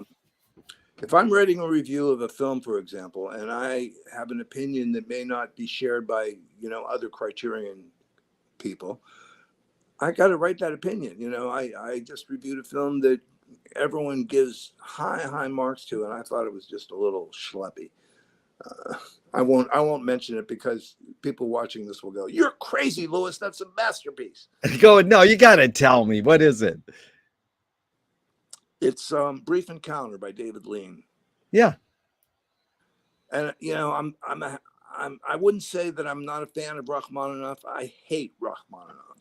And the Rachmaninoff Piano Concerto No. 2 is soaked throughout that film like water in a flood. I mean, it just floods that film with fake emotion. See, I'm not a fan of musical scores that are used to prop up a bad film. And that a lot of people consider it a masterpiece, and it's great that they're lovers and they love each other, but they don't ever get into bed. And I'm like, so what? And the music ruins it for me. So sorry, David Lean fans, but In Which We Serve, which he did with Noel Coward like 4 years earlier, is a total masterpiece. Yeah, there you go. It's a propaganda film, which would seem to be opposite of a masterpiece. But it's one of the greatest films, I think, that Lean and Coward have made in that 5-year period they worked together. Coward was a genius, but he couldn't direct a film. Lean was a genius, but he couldn't direct actors at that point. It took him years. So that was a great collaboration because, they made some good films. Blithe Spirit with Rex Harrison. Yep. It's okay. Lean really still was just learning what he was doing, and I think Coward had too much of an influence because it was his play. Anyway, I don't need to go into it. David Lean's a genius. It's good that you suss out more than just Japanese film. In fact, I met this film producer once, and I says, "What kind of films do you like?" She goes, "I'm not a Criterion person." I thought that was so funny to just say it, like just generalize. I'm not that. But I got to ask you, I mean, we could do 3 hours. In fact, we got about 13 more minutes. I would love to do a part 2 so we could really delve deep into, because we only got to, a third of my questions. I know, Jerry, I would love it. Anytime. Well, we'll schedule one down the line. It'll be 2 or 3 months down the line, but a couple things just on the soundtrack phenomenon you just brought up, because then we could go into, not David Raskin, but Bernard Herrmann. Bernard Herrmann is way beyond a music composer, but he is indeed a music composer. But go ahead. What were you going to say about it? Okay, I want to talk about how I really got into film criticism. Okay, this is 1982. I had just met my current wife. We went to see a movie called E.T. by a guy named Steven Spielberg. Okay? The movie ends. I'm walking out of the theater, and I notice that I'm crying like a little baby. Yeah. And we get in the car, and I said to Joni, I said, I don't understand why I'm crying. It was a good film, and it was heartwarming and everything. But I just figured out, I said, you know why I'm crying?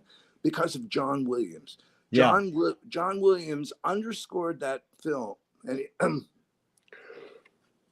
excuse me.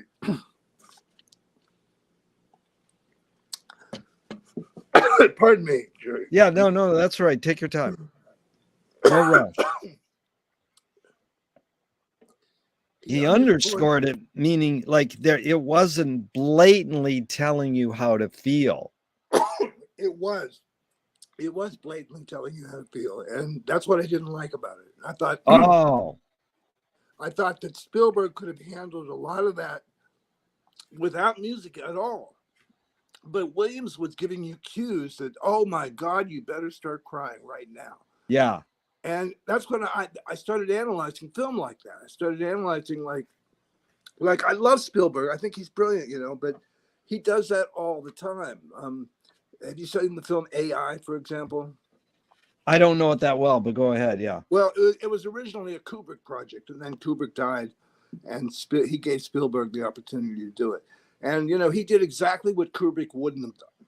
Yeah. He underscored it with schleppy, schmaltzy Yeah. moments that the audience. It's like underestimating your audience. Okay, the Yeah. audience is not that dumb. They don't need cues to tell you Yeah. when to feel something. You can, in fact, most great but Bernard Herrmann, he would underscore Hitchcock's stuff with the opposite. So Yeah. if somebody was having a great joyous moment, he would have fluttering, crazy music Yeah. underneath.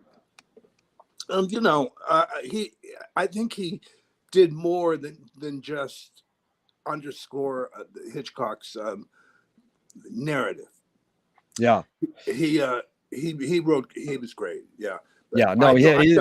I don't like John Williams. Yeah. No. Bernard is beyond the beyond. But it's funny because I interviewed a guy several months ago who wrote a deep book on Max Steiner. Mm-hmm. And I Max Steiner, I haven't studied the history of movie music, but he was just another name. And he said, dude, he invented the soundtrack. And Stephen Smith's book on Max Steiner, I highly recommend it. But here's the line I wanted to tell you that I love is Betty Davis is in the middle of filming a movie, and she turns to the director and says, I don't want Max Steiner following me up the stairs on this shot. In other words, I felt she was saying, let me show my acting chops off without having it enhanced by this soundtrack underscoring that you're talking about.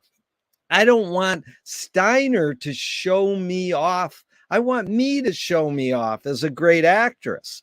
And Steven said that's a known line. We broke up there for a second. Yeah. Stephen Smith basically told me that that's a line that's repeated over and over. It's sort of this cliche line about Betty Davis saying that. And he said she loved Max Steiner. It was one of the most important elements of her in music and movies. But that's one that sort of told a story different than her need and want to have this collaborative force in her acting. So I was just curious, have you ever heard? Yeah. Oh, okay. Good. My router is in a different room, so I probably run up my router. Yeah. So I don't know how much you heard of that, but it's basically how Betty Davis. Did you hear the whole Betty Davis thing? Yeah, I think I know what you're talking about. Yeah. And Max Steiner, in those days, in the early days of Hollywood, all the way up to the 30s and 40s and 50s, that's the John Williams effect was what the director wanted. He wanted a score that would tell the audience, oh, look at this, it's so passionate. And it just adds, it's like enriches the actress's performance. Yeah. I think Davis was a genius because she realized before the score was even, the score's composed after the movie's all finished. Yeah. She realized she didn't want underscoring on her, so she was like what I think, about movie scoring. I mean, the movie industry is just 100 years old. That's pretty short period of time for an art. 130 years old. It's very short. Yeah. And so the idea of music in film transformed a lot, even from the sound age. Chaplin, for example, his silent films are such genius. But when he got to the sound era, he said, well, I'm a composer. I'll write my own music. And it's terrible. You don't like Smile? The Brubecks did a cover of Smile. Come Yeah, on, that's that's pretty good. But I guess I'm talking about like Limelight, by the time, not yeah, Limelight. I know what you're saying. Yeah, Like he yeah, re-released like the Gold Rush and all these films yeah, from the silent era. He re-released them in the 40s because the public, wanted to yeah, see. They couldn't see it. There was no place to yeah. go see it. So he composed these ridiculous scores. I'm trying to think of which movie. Oh, no, not the circus. Anyway, one he reissued in 42. I can't think what it was, but terrible. I mean, and he Yeah, wasn't really a composer. I mean, he yeah. had, he wrote little dinky melodies.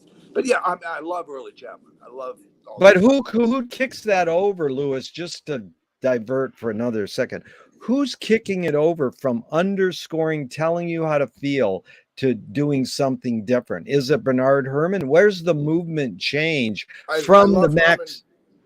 I love Herman. I think Kubrick provided a great example on what to do. Take Barry Lyndon. Barry Lyndon is just permeated with different types of classical music, and particularly this one piece by Purcell from the 17th century. Yeah, And and again, I think 2001 too is a perfect example. I just wrote a post on the use of Ligeti's music in yeah, 2000, and there are 3 Ligeti pieces in there, and Kubrick decided exactly where each piece comes. So the Requiem, which is full of these crazy voices, that's the Stargate sequence. yeah, And whenever you see the monolith in 2001, that's atmospheres. yeah. So he used music like Ligeti, which most people, wouldn't listen to for more than 5 seconds because it's crazy music. When you watch 2001, you don't even notice that this Ligeti is going on You because, don't. yeah. And in the heaviest thing too about 2001 is he is the ultimate in ripping off Jordan Belson and saying, well, I can do abstract animation. But he puts the Stargate sequence in the middle of 2001 and it helps tell the story. But if you took that Stargate 8 minutes out of 2001 and entered it in an experimental film festival, it could win because it's like, oh, that's abstract animation. But he knew how to merge the two. So he's an alchemist. Yeah, and people, if you take out that sequence and put it on a video, people go, hand me the LSD, please. And that's not what Kubrick's going for. It has that effect, of course, but that's not what Kubrick was going for. All those color changes in the sea, and when he finally gets out of the Stargate, then he's flying over, the helicopter's flying over this area, and he makes the sea purple and the mountains Yeah. yellow. Brilliant. He's admitting he's twisting McLuhan,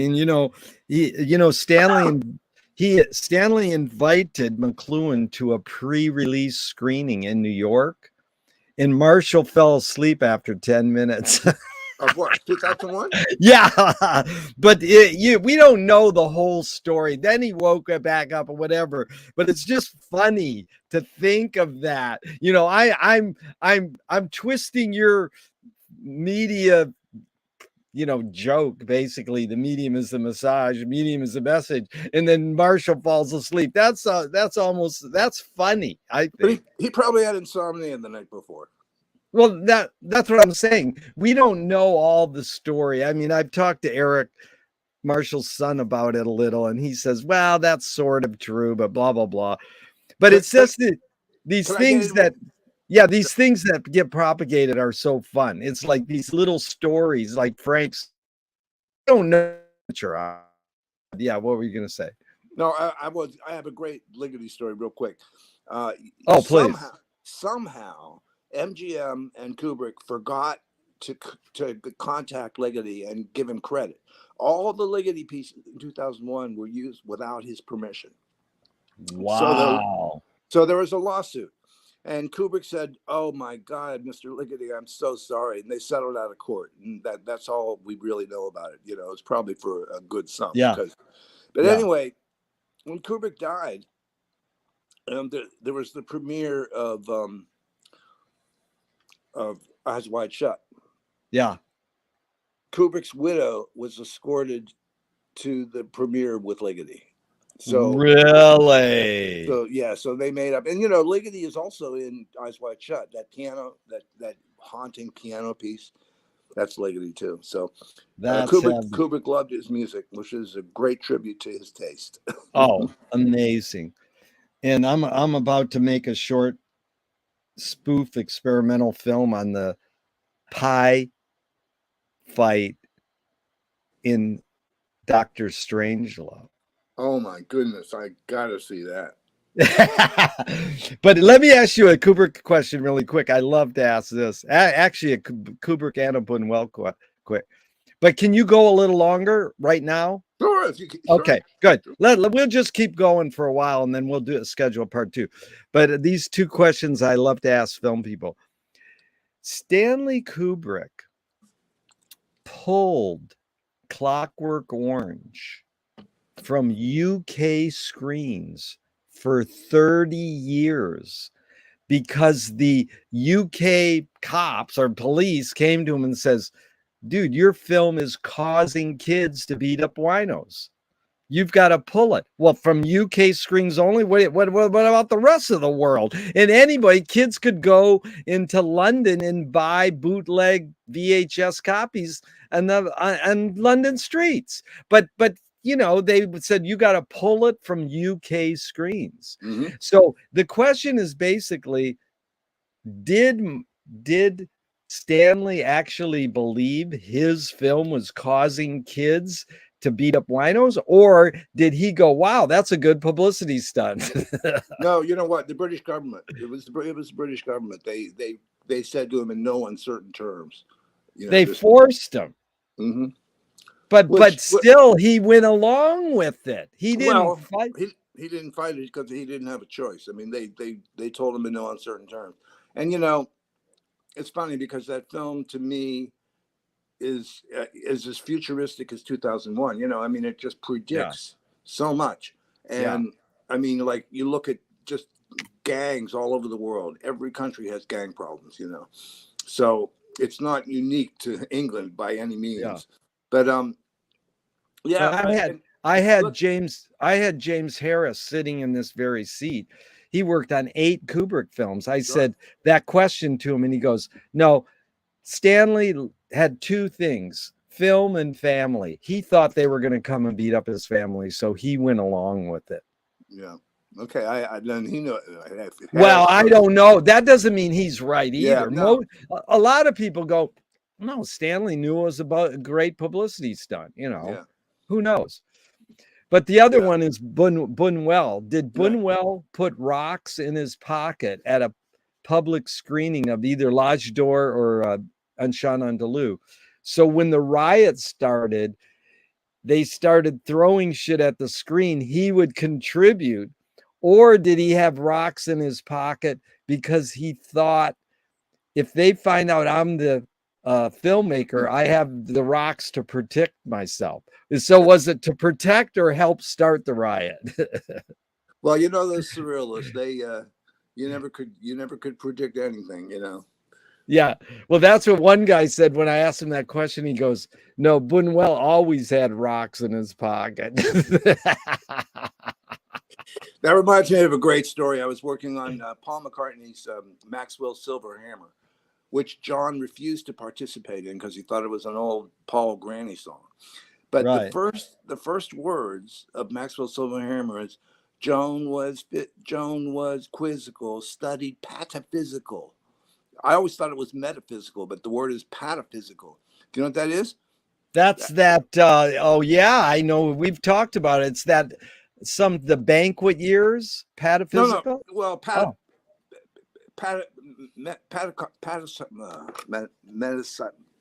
John was quizzical. What is pataphysical? Pataphysical is the study of surrealism. Okay? Oh.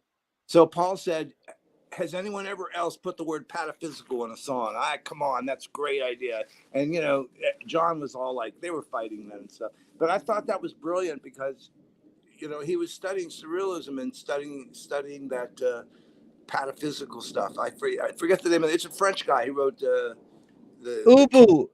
Ubu and Eric Satie, Ubu Rue, and two others. There are four guys that were part of that pataphysical movement. Yeah, that's what it is. Yeah. Yeah. So I mean, Buñuel and Dali. Chien Andalou to me is one of the greatest films of all time. Because Easily. we were talking about risk before, right? Yeah. I mean, to do what they did was not just risky, but it was it was some of the most creative filmmaking that has ever been done. It's hardly been matched since. So, unbelievable. It holds up forever and ever. And the story about Chien Andalou with me and Frank and Tommy Mars. You want to hear this one? Absolutely. This is funny. So I'm backstage in 1980 and I'm talking to Frank, and Tommy Mars is in the room before the concert starts. It's like in Omaha, Nebraska or Kansas City. It's in the middle of America. And I said, hey, we've been doing this experiment, which is huge now. They do, you play the Pink Floyd album to Wizard of Oz, and, it seems to go. Well, we were doing Gregory Peccary to Chien Andalou. Oh, if you've never done it, it is an amazing moment. And I told Frank this. I says, this is an amazing juxtaposition. There's a lot of magic. And he kind of I sort of felt he didn't know what Chien Andalou was.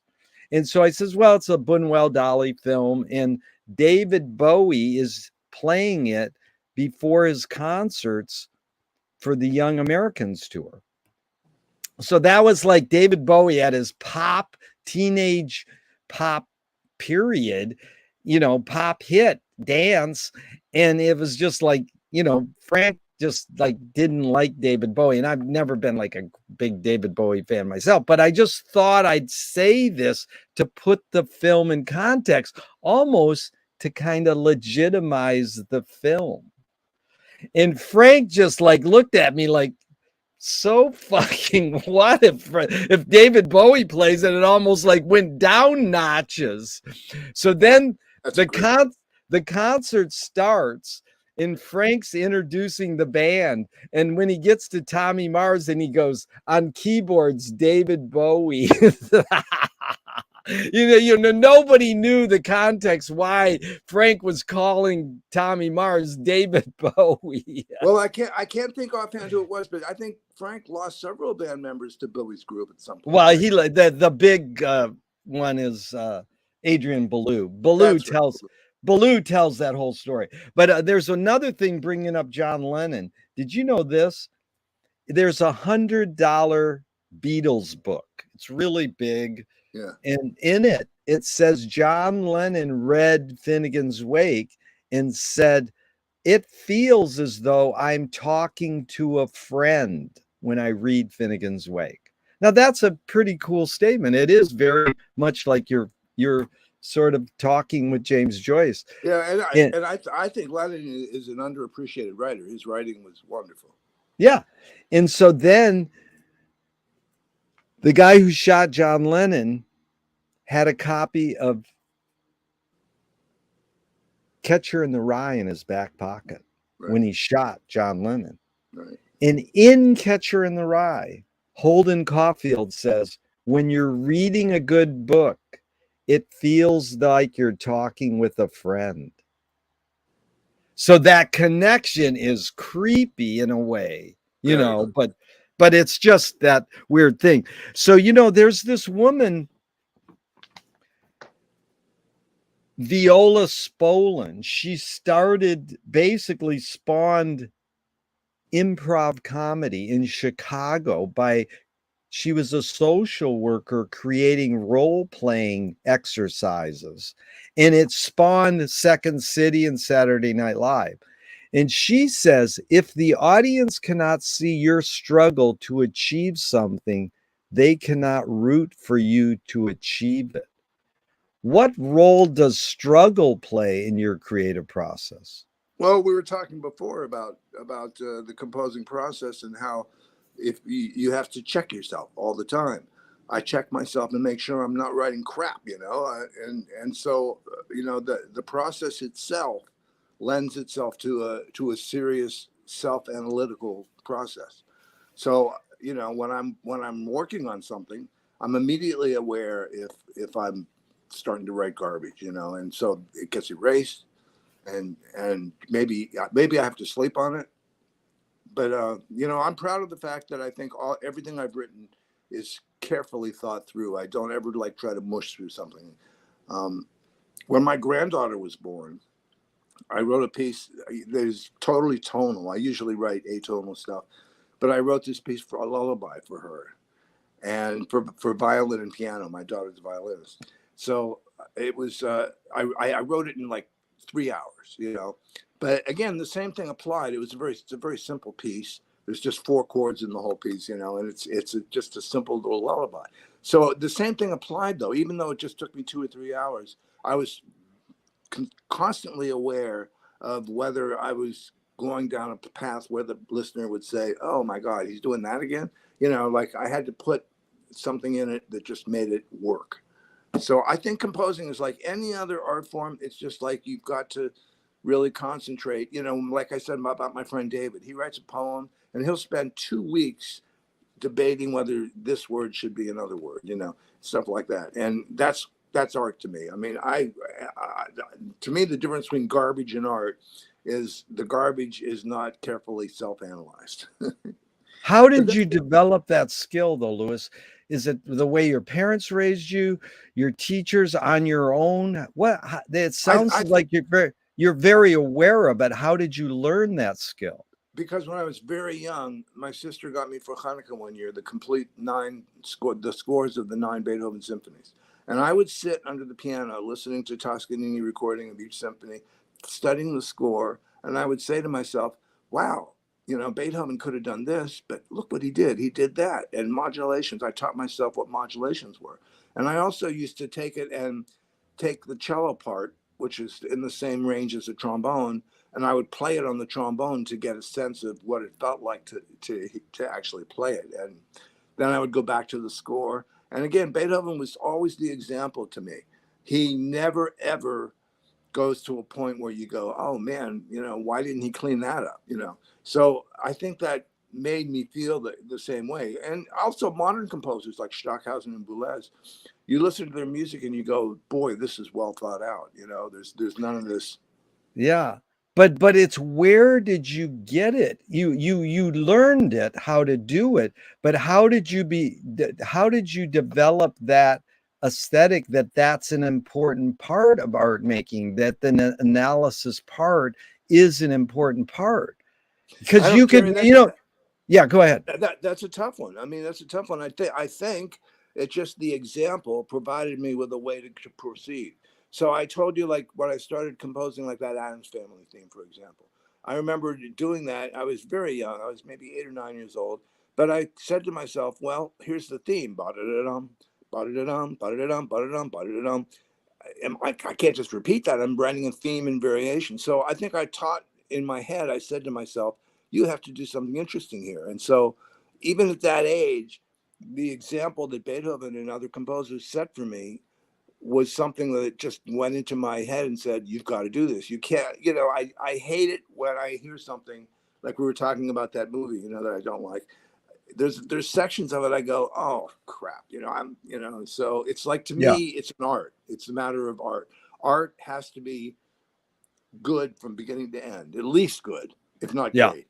I'm not But saying I'm great, but you I try. developed an aesthetic to determine that. But the question still, DNA from your parents' DNA, or is it the way they raised you, or on your own? I know it's a combination of all three, but is there an inclination it's more on your own, You know or what? When you mentioned the DNA, I have to just credit my dad, my late father.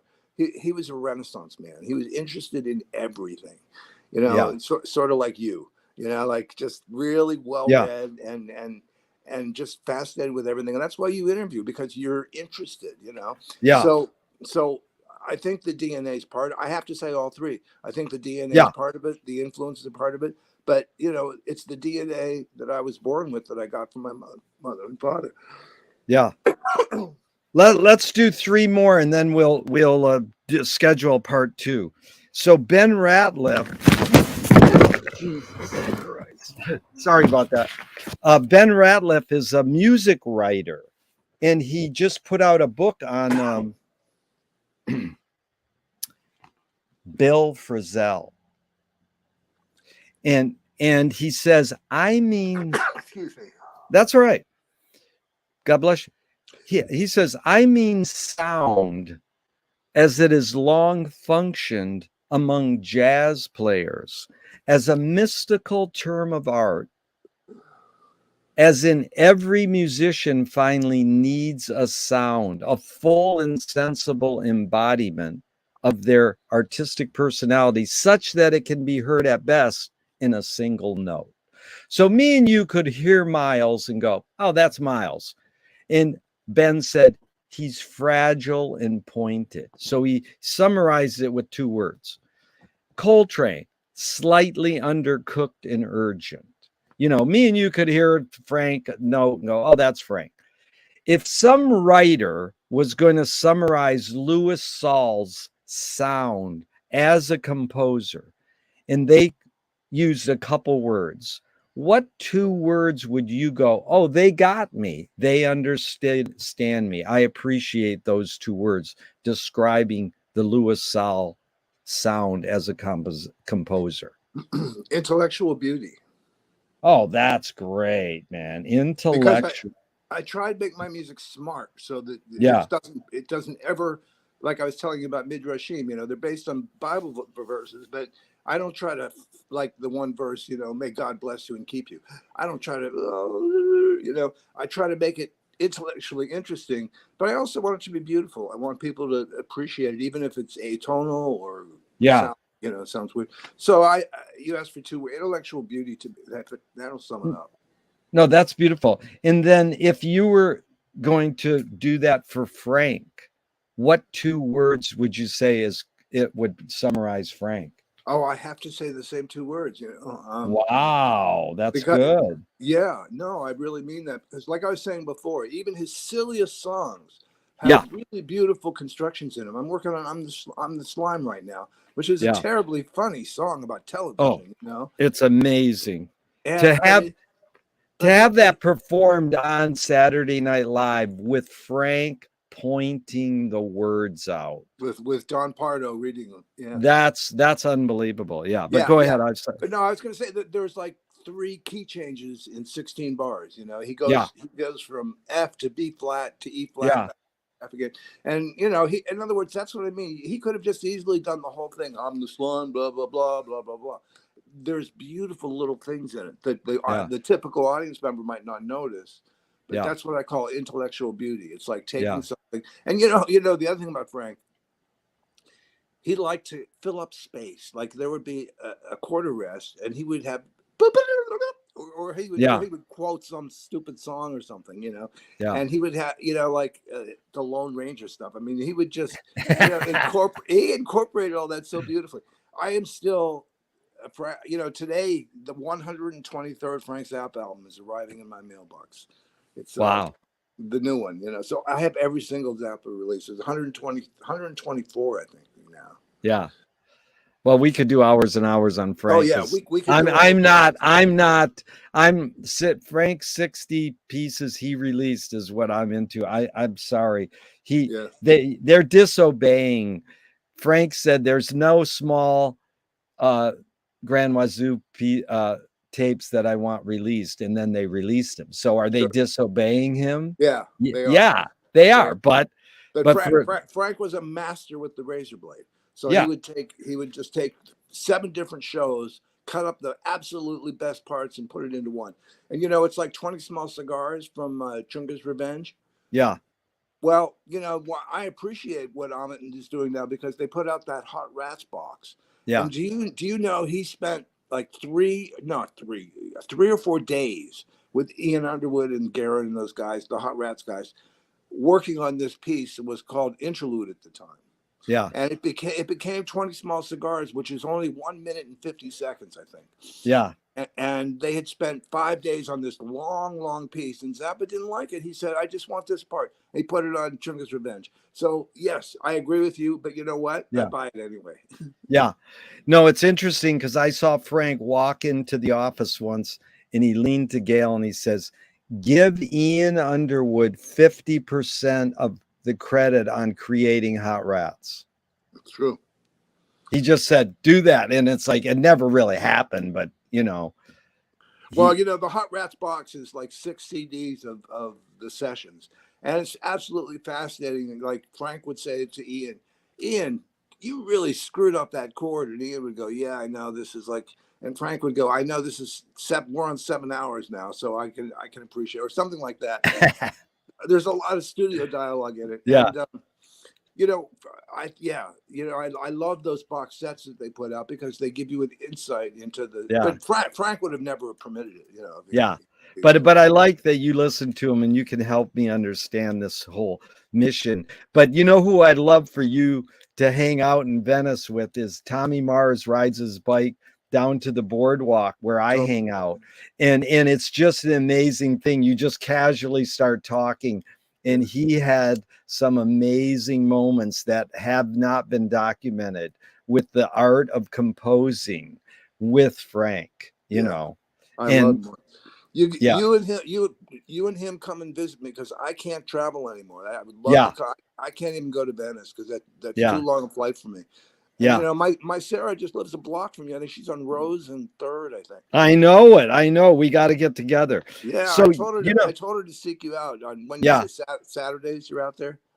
Well, it varies, but she should come to our event. We're doing our big lit show coming up in 2 weeks, which it's mind blowing. We do the songs that were written by authors that they're authors who also wrote a song. So like most people don't know that Dorothy Parker wrote 2 songs that Billie Holiday did.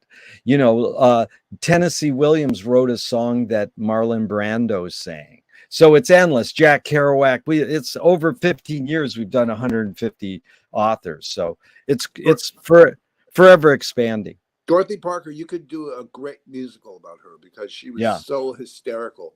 You could keep the audience in stitches with the stuff she said, Yep. So these 2 questions we'll close out with. Louis Bersani just died about a year ago or in the last year. He did a study of the symbolist poet Mallarmé, and he said, "The very crises which threatens the writing of poetry sustains poetic composition." Now, I don't know if crises and threatens are the extreme words we want to, but this idea, the very crises which threatens the writing of poetry sustains poetic composition. Applying it to music as well. In we were just talking about your need or want to write music. Is that what does that mean to you? The very crises which threatens the writing of poetry sustains poetic composition. Well, I'll tell you, Jerry, I've had a couple commissions. I had a commission from the percussion section in Hawaii, and I had to have it in three months. And normally, I don't like deadlines because they really make me nervous. I don't know if I'll be able to. But that's what the crisis is. The crisis is the deadline. You better get it done, and that inspires you to work hard. I think because, and I pulled it in and I got paid and it was very satisfying. So good.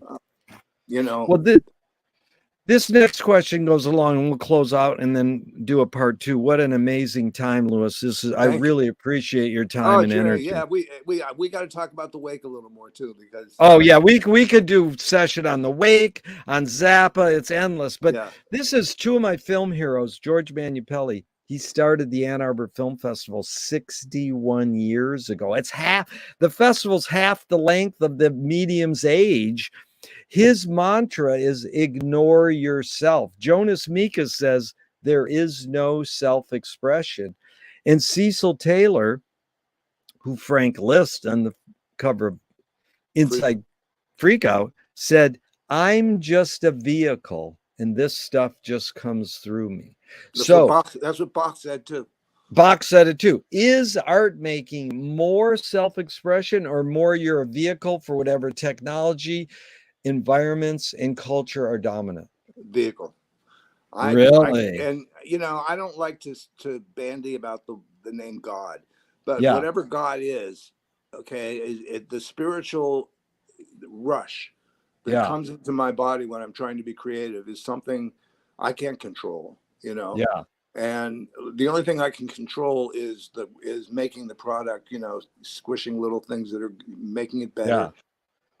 But I agree with Bach, and Bach was a very fervent Catholic, and he said every note he ever wrote was dictated to him by God. Now, I have a little problem with that because you got to Yeah. have some skill. Just because Bach says to you, write a cantata, you have to write the thing. Bach isn't going to write it for you. I mean, God's not going to write it for you. Amazing. Every note dictated by God. And so how would you think Frank would have answered that? More self-expression or more vehicle?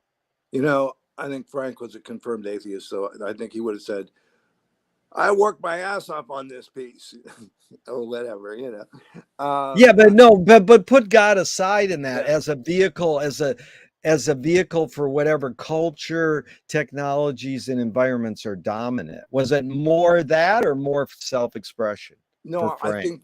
I think Frank was pushed by an urge that he had no control over. When I was with him for those 6 hours, I just noticed that everything was, again, like I said before, moment to moment existence, and Yeah. making the most of something. So I think Frank would have said, I have no choice. And that's how I feel too. You don't really have a choice. You A just do it. compulsion. You mean Compulsion. compulsion. Yeah. Compulsion. But Yeah. that's some compulsions you can push aside and get rid of. It's like if you're addicted to drugs or Yeah. heroin or smoking, you can get that compulsion out. Or if you have perhaps a bad, angry feeling, we were talking about evil before. That's Yeah. also a compulsion. You can remove that if you try hard enough. But Yeah. the compulsion to create, if you feel that you're a creator of some kind, I think that is something that you can never get rid of. Yeah. I know many people have tried, like, some filmmakers get to the point where they just don't want to do it anymore. Yeah. Kurosawa was 85 when he made his last film. And, you can tell by watching the film that he had to make that film. It's just not, and age had nothing to do with it. He might have been tired as hell, but, he sat in his chair and he directed it. So You know, I think, I read the New York Times obit the day after Kurosawa died, and I'll never forget this. He said, "How do you want to die?" They asked him earlier before he died. He says, "I want to be on the set and go, cut, yep, boom." yep, yep. That's funny. So Yeah, last and question. Yeah, go I'm ahead. just there's a little tragedy in there too. I don't know if you know this. After 1965's Redbeard, television was taking over the industry, and the Japanese film industry said to Kurosawa, "We can't afford your films anymore." And so in 1970, he made a film that flopped called Dodeskaden, and then he tried to kill himself. He slashed his wrist because he You're, couldn't make films anymore. So his next film was made in the Soviet Union, and it's a great film called Dersu Uzala oh, about the Dersu Zal, I showed yeah that. yeah. Yeah, so Tried to that was commit suicide. yeah, yeah, he did. His maid found him in the bathtub with his wrist slit and rushed him to the hospital, and he lived. Oh, And then he was very apologetic about it. He said, "I just didn't want to go on anymore because what was I going to do?" So just to add real quickly to that, after 75, he also was still unable to get financing. So it was George Lucas, Francis Ford Coppola, and Steven yeah, Spielberg pulled their millions together, and they gave it to him, and he made Kagamusha and Ron. that's amazing. Yeah, that's the So beauty of those guys supporting film history. Yeah, yeah, it's so yeah. important. So let's close out with this one. How has Frank Zappa shaped your behavior? I think I think he put a little twinkle in my eye that might not have been there without his music. You know, I've been into his music since 1967, and I've collected it like I collect everything that I'm in love with. And I cannot help it. I mean, I just listen to Frank, and it just puts a little twinkle in my eye. I Yeah, think does humor belong in music? That's one of the greatest questions he ever asked, and he just it's a answered it with more music. it is an amazing thing how many questions Frank asked. He taught me to embrace contradiction. So it's like he didn't say the brain police are the consumer capitalistic culture and they're out to get you, corporations. He didn't say the brain police are inside your brain and it's you. He said, who are the brain police? He didn't answer the question. He invented the That's questions. great. That's Yeah, great. like, does humor belong in music? It's like, of course it does. But he comes from serious music Sure, world, you sure. know. And he liked stuff like Spike Jones, who again, made traditional musical feelings into something like crazy, and Yeah. with all the unexpected, Oh, Spike unexpected. Jones is, that's to me is Frank's, and it's evident he's a Edgar Varese Spike Jones wannabe with the Yeah, little Johnny Guitar Watson thrown in on the side. But I'll end with this. We'll never end, Lewis. yeah. This is going to go on forever. But Preston Sturgis is an alchemist because he took two known things and put them together and kind of invented a third new unknown thing called screwball comedy, let's just say, and the writer director, whatever he invented. But then he satirized his new invention. It's alchemy. You put two known things together, you put them together, and you come up with a third unknown thing. He But satirized. it's also taste. We were talking about overscoring music. Sturgis's "Unfaithfully Yours." Do you know that Yeah, one? yeah, So when Rex Harrison is trying to get all the equipment to record his thing, there's no music under that. yeah, It's the slapstick is played for just the visual thing because you yeah, don't need any music. Yeah, yeah. Preston Sturges, absolute genius. Love him. He knew dynamics, but this is how I compare Frank and Preston. Frank put theater and rock together and invented a new thing called theatrical rock. And then he satirized his own new invention. So they Correct. didn't take everything so, serious. They knew that they might have done something to advance the project of art in the world, but then they made fun of it. And I have proof.